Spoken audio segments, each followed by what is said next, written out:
Hey guys, आज के इस वीडियो में हम बात करने वाले हैं मुथूट फाइनेंस के बारे में। तो यहाँ पे जो वीडियो के कंटेंट है वो हमेशा की तरह कुछ इस तरह से होने वाले हैं। यहाँ पे सबसे पहले हम बात करेंगे कंपनी के फंडामेंटल एनालिसिस के बारे में, उसके बाद हम बात करेंगे कंपनी के वैल्यूएशंस के बारे में और आखिरी हम बात करेंगे मेरे रिव्यूज के बारे में। तो यहाँ पे वीडियो को एंटर देखना और वीडियो को लाइक करना ना भूलें। तो चलिए शुरू करते हैं इस वीडियो को। यहाँ पे सबसे पहले बात कर लेते हैं कंपनी के बिजनेस मॉडल के बारे में। तो यहाँ पे जो कंपनी के मेन रेवेन्यूज आते हैं वो यहाँ पे 3 मेन सेगमेंट से आते हैं। पहली है गोल्ड लोन, दूसरी है हाउसिंग लोन, तीसरी है माइक्रो फाइनेंस लोन। यहाँ पे अगर हम इन्हें रेवेन्यूज के बेस पर देखें तो यहाँ पे कंपनी के 88.8% रेवेन्यूज आते हैं गोल्ड लोन से, उसके बाद यहाँ पे 4.4% रेवेन्यूज आते हैं हाउसिंग लोन से, उसके बाद यहाँ पे 4.3% रेवेन्यूज आते हैं माइक्रो फाइनेंस लोन से और बाकी के बचे 2.5% रेवेन्यूज आते हैं अदर सेगमेंट से। यहाँ पे इन 3 चीज़ों के अलावा अगर हम कंपनी के पूरे प्रोडक्ट पोर्टफोलियो को डिस्कस करें तो यहाँ पे कंपनी के पोर्टफोलियो में आती है vehicle loan, personal loan, corporate loan, इसके अलावा यहाँ पे insurance services, foreign exchange services और ट्रांजैक्शन सर्विसेज। तो यहाँ पे कंपनी ये चीजें भी ऑफर करती है। यहाँ पे कंपनी की 4500 ब्रांचेस हैं और ये जो डिस्ट्रीब्यूशन है काफी ज्यादा स्ट्रॉन्ग है क्योंकि इतनी ज्यादा ब्रांचेस अभी तक बड़े बड़े बैंक्स की भी नहीं है।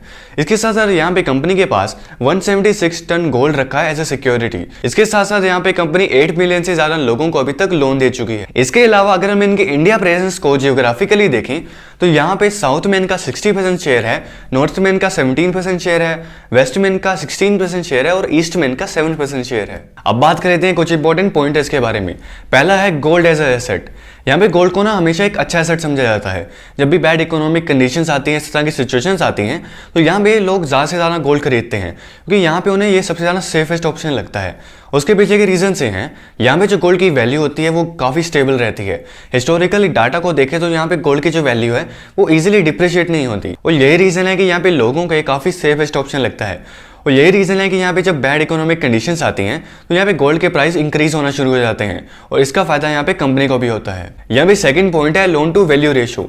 यहाँ पे कंपनी गोल्ड की वैल्यू के इक्वल लोन नहीं देती। यहाँ पे कंपनी गोल्ड की जो एक्चुअल वैल्यू होती है उसके 75% लोन देती है। उसके पीछे ये रीजन से हैं, यहाँ पे अगर जो गोल्ड की वैल्यू है वो काफ़ी ज़्यादा गिर जाए तो यहाँ पे तो कंपनी को काफ़ी ज़्यादा लॉसेज हो जाएंगे। तो इस लॉस को बचाने के चक्कर में यहाँ पे कंपनी एक्चुअल वैल्यू का 75% लोन देती है और ये रेशो है, जो 75% रेशो है, ये कंपनी खुद डिसाइड नहीं करती। यहाँ पे जो रेशो है गवर्नमेंट अथॉरिटी डिसाइड करती हैं और करंटली ये 75% है। बट यहाँ पे नॉर्मली ऐसे केसेस कम देखे जाते हैं जहाँ पे गोल्ड का प्राइस इतना ज़्यादा गिर जाए। थर्ड पॉइंट है लोन अवेलेबिलिटी। इंडिया के इस रूरल एरियाज और सेमी रूरल एरियाज में क्या होता है कि यहाँ पे लोगों के पास प्रॉपर डॉक्यूमेंटेशन नहीं होती। तो जब ये लोग बैंक के पास जाते हैं लोन लेने के लिए तो इसी वजह से यहाँ पे इन्हें लोन नहीं मिल पाती। उसके बाद यहाँ पे जब ये अनऑर्गेनाइज प्लेयर के पास जाते हैं तो वहाँ पे ये इन्हें हाई इंटरेस्ट चार्ज किया जाता है और यहाँ पे इन्हें कोई सिक्योरिटी भी नहीं मिलती। तो यहाँ पे कंपनी को काफ़ी बड़ी अपॉर्चुनिटी दिखी और यहाँ पे कंपनी ने इस तरह के लोगों को टारगेट करना शुरू कर दिया। तो यहाँ पे क्या होता है कि हमें ज़्यादा डॉक्यूमेंटेशन की ज़रूरत नहीं पड़ती। अगर आप अपना गोल्ड लेकर जाते हो तो आपको उसके बदले ईजिली लोन मिल जाता है और जो लोन की वैल्यू होती है वो डिसाइड होती है गोल्ड की क्वालिटी पर। अब बात कर लेते हैं कंपनी की कॉम्पिटिटिव एडवांटेजेस के बारे में। तो यहाँ पे जो पहली है वो है कि यहाँ पे जो कंपनी की ब्रांड वैल्यू है वो काफ़ी ज़्यादा स्ट्रॉन्ग है। जो गोल्ड बिजनेस है वो ज़्यादातर ट्रस्ट पे रन होता है क्योंकि अगर हम सामने वाले को अपना गोल्ड दे रहे हैं तो उस पर हमें ट्रस्ट होना चाहिए। तो यहाँ पे ये जो ट्रस्ट वर्दी ब्रांड बनाने के लिए काफ़ी ज़्यादा टाइम लग जाता है और काफ़ी ज़्यादा पैसा भी लग जाता है। तो अगर यहाँ पे कोई न्यू प्लेयर आता है मार्केट में तो उसके लिए ऐसा ट्रस्ट वर्दी ब्रांड बिल्ड करना तभी पॉसिबल है अगर वो अपनी मार्केटिंग पे काफ़ी खर्चा करे। दूसरी एडवांटेज ये है, यहाँ पे कंपनी इंक्रीज इन कॉस्ट को आगे कस्टमर को इजीली पास ऑन कर पाती है। मतलब कि यहाँ पे कंपनी के पास प्राइसिंग पावर की भी एडवांटेज है। तीसरी एडवांटेज ये है, यहाँ पे जो कंपनी की बोरोइंग कॉस्ट है और कॉस्ट ऑफ ऑपरेशंस हैं वो इनके किसी भी कॉम्पिटिटर से सबसे ज़्यादा कम है। अब बात कर लेते हैं कंपनी डिसएडवांटेज के बारे में। पहला है न्यू कंपटीशन। यहाँ पे जो ये गोल्ड बिजनेस है ये काफ़ी लो रिस्क बिजनेस है क्योंकि अगर यहाँ पे लोन के पैसे वापस ना आए तो कंपनी गोल्ड को बेच के उससे पैसे को रिकवर कर सकती है। इसी वजह से यहाँ पे जो बड़े बड़े बैंक्स हैं, न्यू प्लेयर्स हैं, इस मार्केट में एंटर करने की कोशिश कर रहे हैं और काफ़ी ट्राई कर रहे हैं। तो यहाँ पे ये कंपनी पे काफ़ी बड़ा थ्रेट है क्योंकि अगर इस तरह के प्लेयर काफ़ी ज़्यादा मार्केट में आ जाते हैं तो यहाँ पे इसका सीधा इम्पैक्ट कंपनी की प्रॉफिटेबिलिटी पे पड़ेगा। दूसरा पॉइंट ये है कि यहाँ पे जो लोन्स होते हैं वो काफ़ी शॉर्ट टर्म लोन्स होते हैं। तो यहाँ पे कंपनी को रेगुलरली न्यू कस्टमर्स को, न्यू लीड्स को ढूंढना पड़ता है। तो यहाँ पे इन्हें काफ़ी एडवर्टाइजमेंट पर, मार्केटिंग पे काफ़ी खर्चा करना पड़ता है।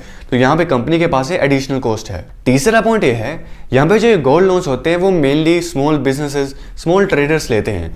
तो यहाँ पे अगर ये स्मॉल बिजनेसेस की परफॉर्मेंस पर कुछ फर्क पड़ता है तो उसका सीधा इम्पैक्ट यहाँ पे कंपनी पे भी पड़ेगा, क्योंकि यहाँ पे जो कंपनी के 70% रिपीटिंग कस्टमर्स हैं वो स्मॉल ट्रेडर्स ही हैं। अब बात कर लेते हैं कंपनी की सब्सिडरीज के बारे में। तो यहाँ पे पहली है एशिया एसेट फाइनेंस, जो कि मुथूट फाइनेंस की फॉरेन सब्सिडरी है और यहाँ पे कंपनी के पास 72.9% स्टेक है। सेकंड नंबर पर है मुथूट होम फाइन। यहाँ पे जो एक कंपनी है ये एक होम फाइनेंस कंपनी है और यहाँ पे कंपनी के पास 100% स्टेक है। तीसरी है मुथूट इंश्योरेंस ब्रोकर, जो कि एक इंश्योरेंस ब्रोकिंग का बिजनेस है और यहाँ पे कंपनी के पास 100% स्टेक्स हैं। फोर्थ है बेलस्टार माइक्रो फाइनेंस, जो कि एक एनबीएफसी है और यहाँ पे कंपनी के पास 70% स्टेक है। फिफ्थ नंबर पे यहाँ पे आ जाती है मुथूट मनी, जो कि यहाँ पे वो भी एनबीएफसी है पर ये मेनली डील करती है व्हीकल लोन्स में और यहाँ पे कंपनी के पास 100% स्टेक है। इसके अलावा यहाँ पे कंपनी के पास दो और सब्सिडरीज हैं। पहली है मुथूट एसेट मैनेजमेंट और दूसरी है मुथूट ट्रस्ट और यहाँ पे दोनों के पास कंपनी के पास 100% स्टेक है। अब बात करते हैं कंपनी की फाइनेंशियल स्टेटमेंट्स के बारे में।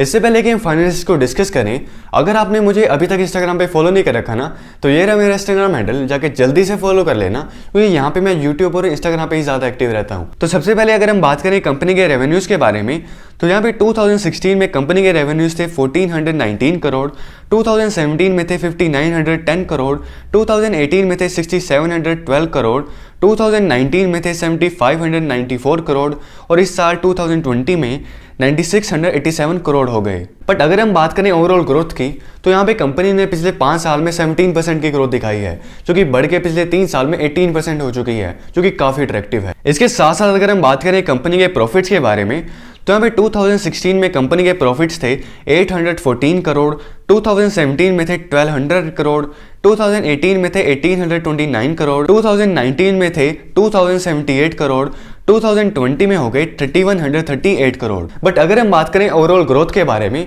तो हमें कंपनी ने पिछले 5 साल में 36% की ग्रोथ दिखाई है, जो कि बढ़ के पिछले 3 साल में 38% हो चुकी है, जो कि काफ़ी अट्रैक्टिव है। इसके अलावा अगर हम बात करें कंपनी के ऑपरेटिंग प्रॉफिट मार्जिन के बारे में, तो यहाँ पे 2016 से लेकर 2020 तक कंपनी के ऑपरेटिंग प्रॉफिट मार्जिन थे 74% से लेकर 77% तक, जो कि काफ़ी अट्रैक्टिव है और ये धीरे धीरे इंक्रीज होते आ रहे हैं, जो कि काफ़ी अच्छी बात है। इसके अलावा अगर हम बात करें टैक्सेस के बारे में, तो हमें कंपनी ने 2020 में 26% टैक्स पे किया है, जो कि काफ़ी नॉर्मल है। अब बात कर लेते हैं कुछ रेशियोज के बारे में।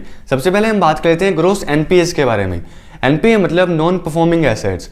तो यहाँ पे क्या होता है कि जब भी कोई बैंक या फिर कोई भी फाइनेंशियल कंपनी जब लोन देती है, तो उसके कुछ % लोन जो कंपनी को वापस नहीं मिलते, उन्हें हम नॉन परफॉर्मिंग एसेट्स कहते हैं, मतलब कि एनपीए। तो यहाँ पे 2018 में जो कंपनी के ग्रोस एनपीएस थे वो थे 4.3% और यहाँ पे 2020 में वो 2.5% हो चुके हैं, मतलब कि यहाँ पे डिक्रीज होते आ रहे हैं, जो कि काफ़ी अच्छी बात है। इसके अलावा अगर हम बात करें नेट एनपीएस के बारे में, नेट एनपीएस मतलब यहाँ पे गवर्नमेंट के रूल्स के अकॉर्डिंग यहाँ पे कोई भी बैंक्स को या फिर कोई भी फाइनेंशियल कंपनीज को यहाँ पे कुछ % पैसा साइड में रखना होता है और उसे हम प्रोविजन कहते हैं।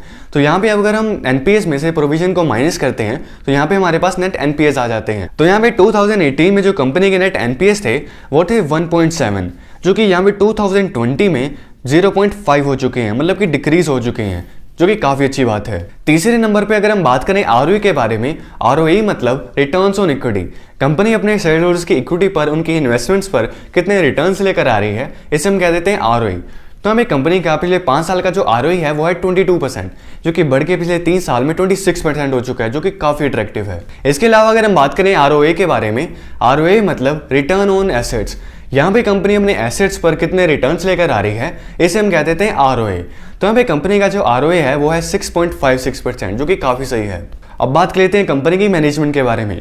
तो यहाँ पे जो कंपनी के चेयरमैन हैं वो है मिस्टर जी मुथूट। इसके अलावा अगर हम बात करें मैनेजिंग डायरेक्टर के बारे में, तो वो हैं जॉर्ज अलेक्जेंडर मुथूट। इसी के साथ साथ अगर हम बात करें प्रमोटर्स होल्डिंग के बारे में, तो यहाँ पे जो कंपनी की प्रमोटर्स होल्डिंग है वो है 73.43%, जो कि काफ़ी अट्रैक्टिव है और यहाँ पे कोई भी शेयर प्लेज नहीं है। अब बात कर लेते हैं कंपनी की वैल्यूएशंस के बारे में। क्या है कंपनी ओवर वैल्यूड है या फिर अंडर वैल्यूड है? तो यहाँ पे जो कंपनी की वैल्यूएशंस हैं, यहाँ पे कंपनी में सस्ते प्राइस से मिल रही है, यहाँ पे कंपनी अंडर वैल्यूड है। पर यहाँ से मैं आपको बता देता हूँ ये कोई भी रिकमेंडेशन नहीं है। चलो फाइनली बात कर लेते हैं मेरे रिव्यूज़ के बारे में। तो यहाँ पे जो एक गोल्ड बिजनेस है मुझे काफ़ी ज़्यादा पसंद है और इसके पीछे के रीजंस मैं आपको पहले ही बता चुका हूँ। यहाँ पे जो ये रिस्क फैक्टर होता है ये काफ़ी ज़्यादा कम होता है, क्योंकि यहाँ पे अगर कस्टमर से पैसे वापस भी ना आए तो यहाँ पे कंपनी गोल्ड को बेचकर इजीली उस पैसे को रिकवर कर सकती है। तो यहाँ पे जो रिस्क फैक्टर है वो काफ़ी ज़्यादा कम है, इसीलिए मुझे ये बिज़नेस काफ़ी ज़्यादा पसंद है। बट अगर हम बात करें मुथूट फाइनेंस के बारे में, यहाँ पे मुझे मुथूट फाइनेंस इतना ज़्यादा पसंद नहीं है। इनका जो कॉम्पिटिटर है मन्नप्पुरम फाइनेंस, मुझे वो काफ़ी ज़्यादा पसंद है। इसके पीछे के जो रीजंस हैं वो काफ़ी सारे हैं। तो अगर आप चाहते हो कि मैं मन्नप्पुरम फाइनेंस पे भी एक वीडियो बनाऊं तो आप मुझे नीचे कमेंट करके बता सकते हैं। बट यहाँ पे मैं अगेन बता देता हूँ, ये कोई भी रिकमेंडेशन नहीं है। तो यार आज के लिए सिर्फ इतना ही। उम्मीद करता हूँ कि आपको वीडियो पसंद आई होगी। अगर आपको इस वीडियो से कुछ भी सीखने को मिला है तो प्लीज़ वीडियो को लाइक कर दो, शेयर कर दो और चैनल को सब्सक्राइब कर दो। और मुझे कमेंट करके बताओ कि आपको वीडियो कैसी लगी और आप नेक्स्ट वीडियो किस टॉपिक पे चलते हैं। मिलता हूँ आपसे नई वीडियो में, तब तक के लिए bye. Thank you so much.